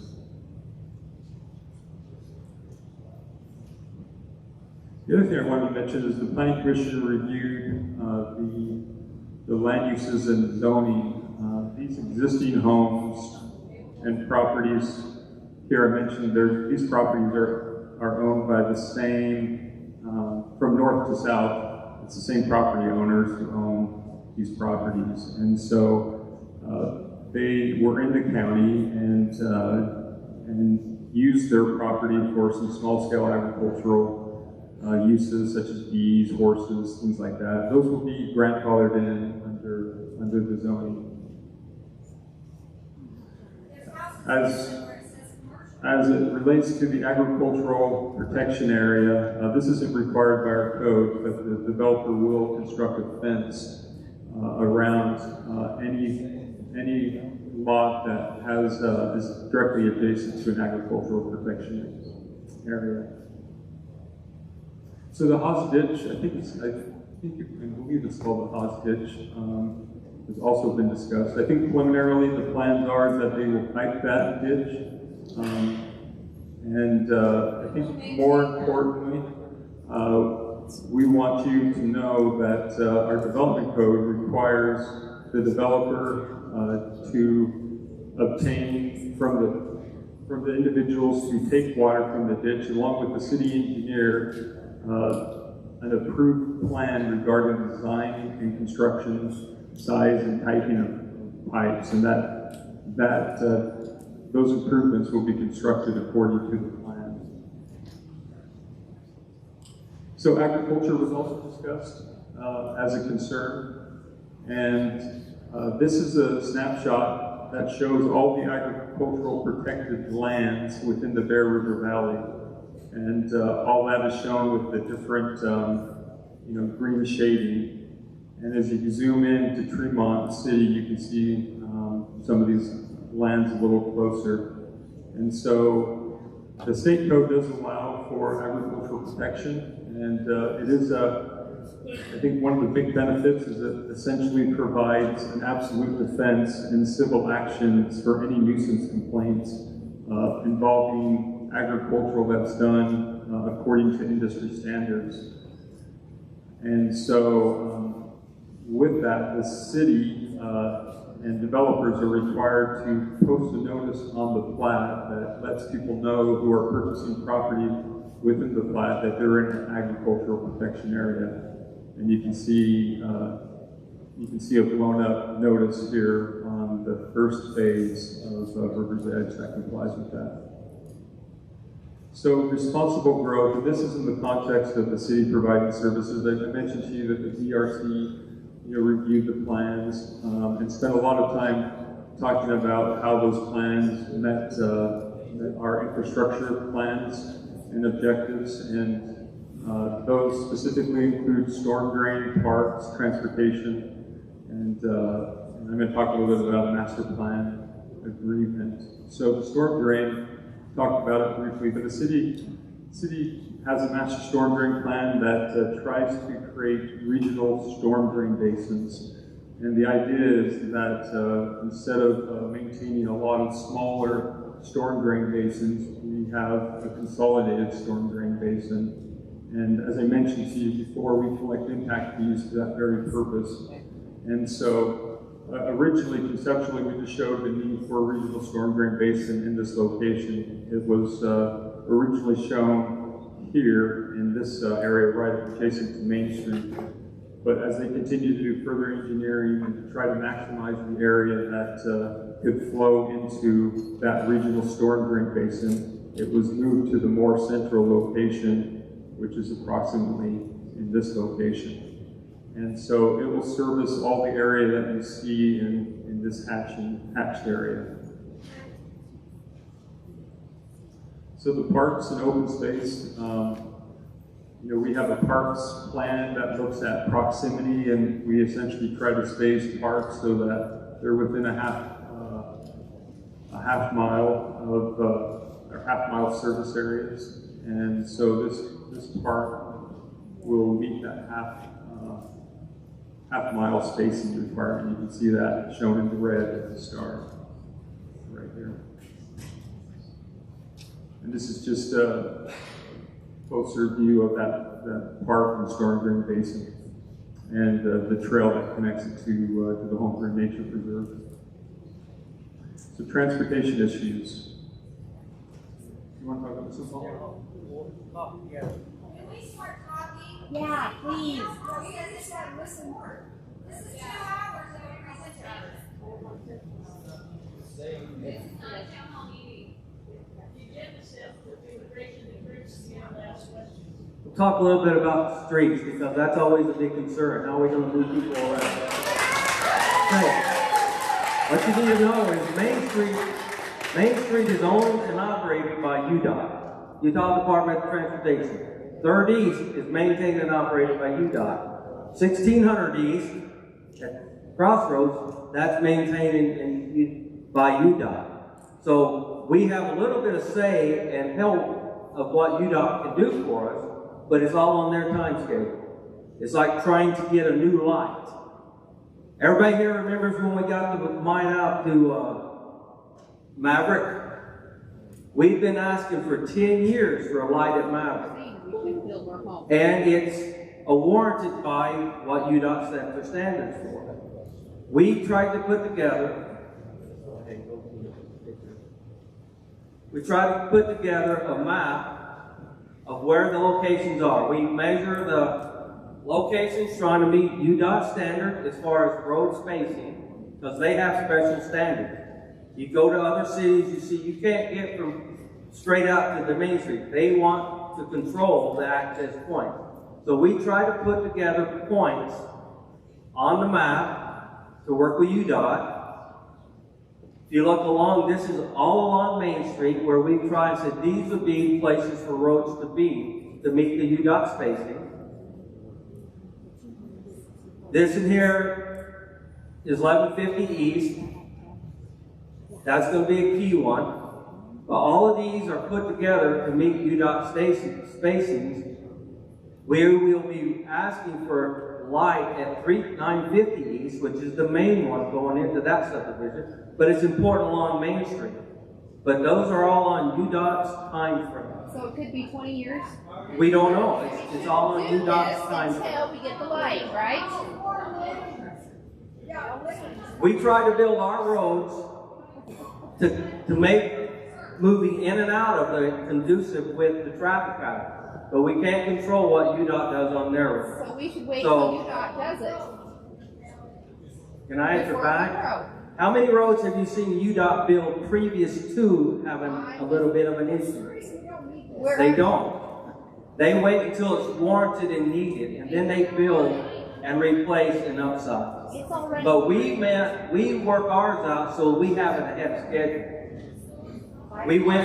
We use that, we upsize the Maverick intersection to do the same thing, to make the control patterns more fully with getting traffic moving one direction or another.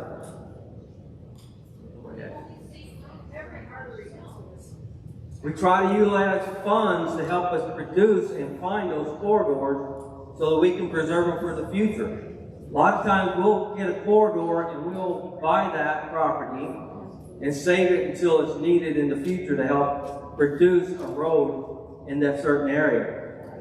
And we use what's called a corridor preservation fund to do that. We all pay into that through our vehicle registration fees and stuff. The developer will construct 950 East. He'll construct it to our standards to make sure it can handle the traffic pattern in and out of that development.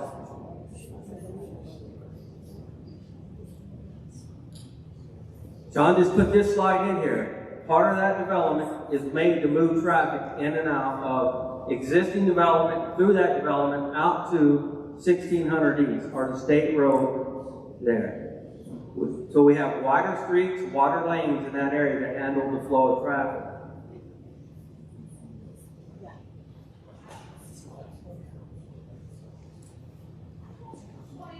This is the 1150 access that's going to come out of there. The main access is 950 coming to Main Street, but there will be another access coming out at 1150 to help move traffic in and out of the commercial area and also the apartment area out to Main Street.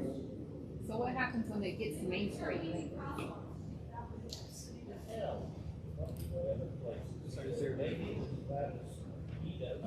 I was just going to explain, because I know there's a lot of people who live in Holmgren East and are concerned about this missing section of road.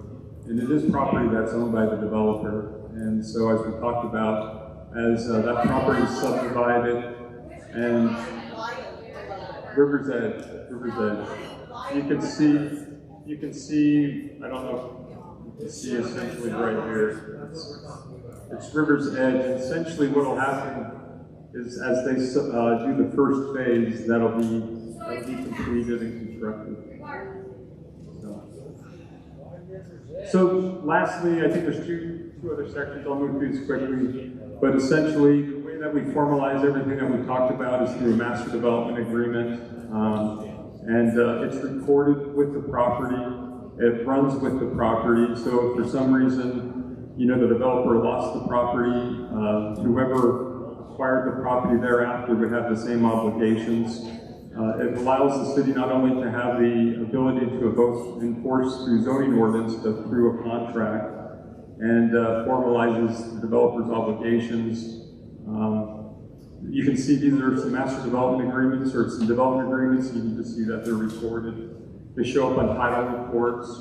So again, developers or future property owners are put on notice.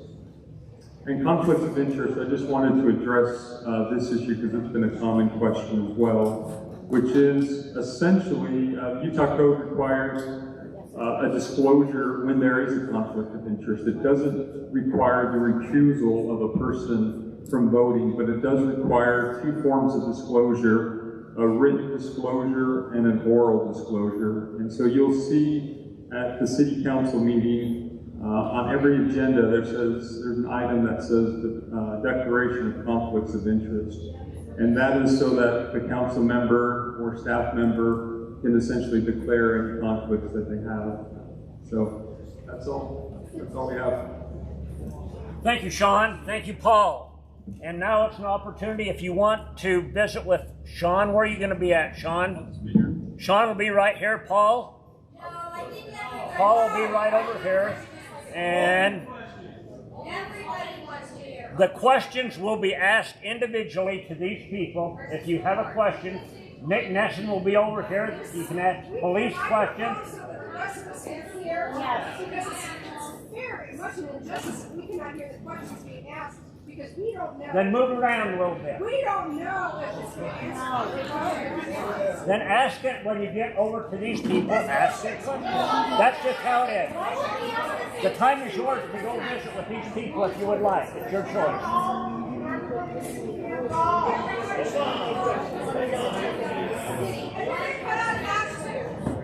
Okay. Paul, you can go over here.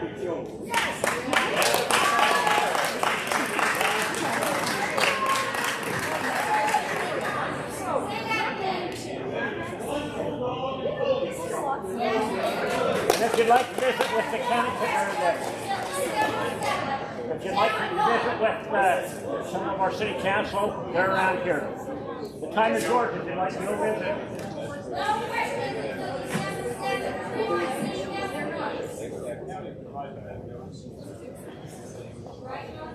This is your chance.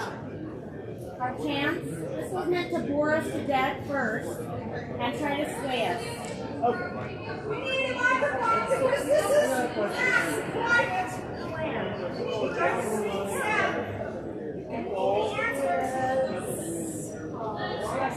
We need to hear what's going on.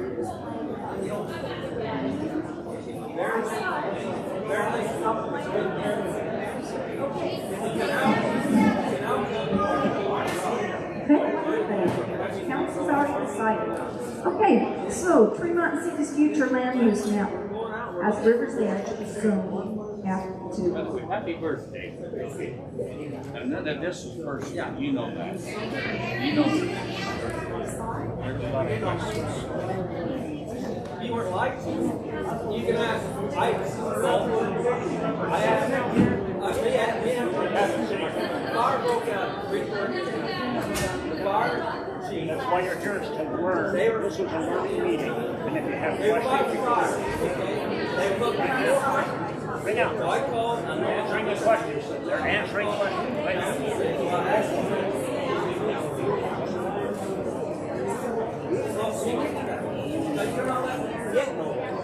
Okay. I did not say we did run out. We didn't almost run out. Yeah, let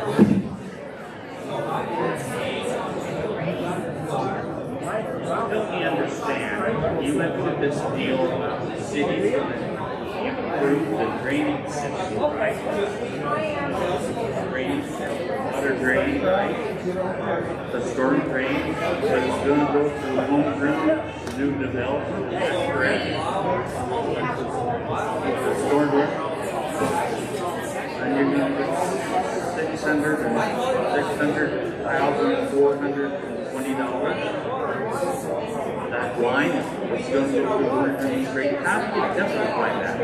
our water tanks, which are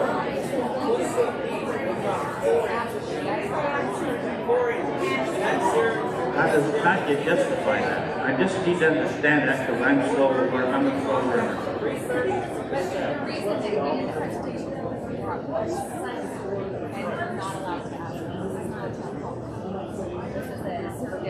How do you justify that? Because I'm just a slow learner and I need to. Yeah.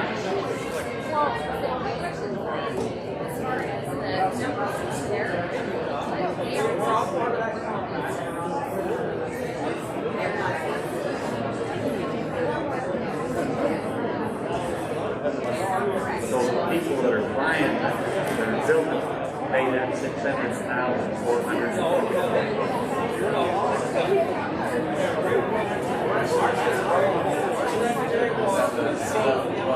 How are you? Is that what we're hoping for? Aiming for? I need to understand that because the city's giving the mayor a pretty good deal on drainage. Just asking a question. This is not personal.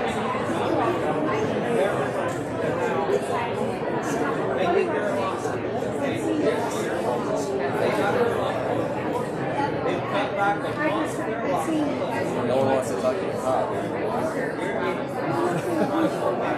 Okay, so let me ask another question.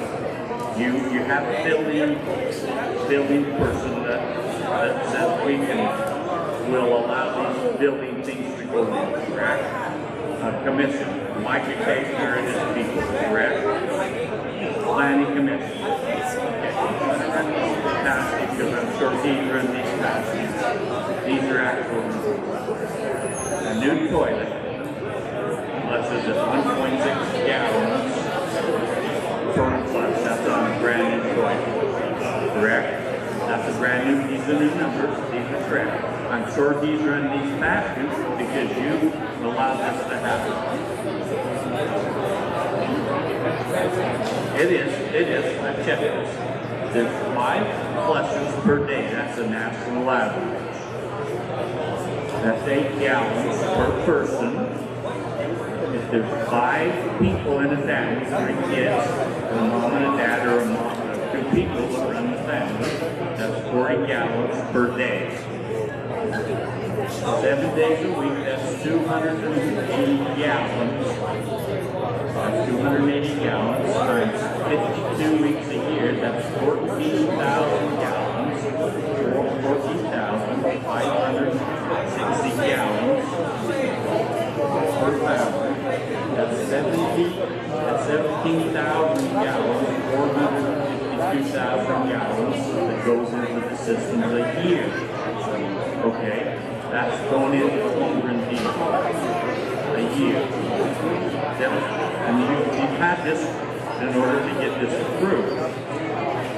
An average shower is 17.2 gallons of water per shower, times 2. You get up in the morning, you go up at night. Okay, times 2 is 34 gallons per day, times 5 is 117 gallons per family, times 7 is 1,204 gallons per family, times 52. That's 62,608 gallons. Okay, that's 40. That's 43 gallons, 825,600 gallons that are going into your sewer system per year on the home grid deal, and that's 54,017,650 gallons. Can your sewer system handle that on this home grid deal, plus all the other housing developments that your guy has approved? Because I saw the number and that red line went clear to the top. Can you handle all of this? So the Garden City's going to take what you can't handle. Right? So I'm just asking a question, and it's not personal, I'm just asking a question. You can handle it. It's a 4,017,650 gallons.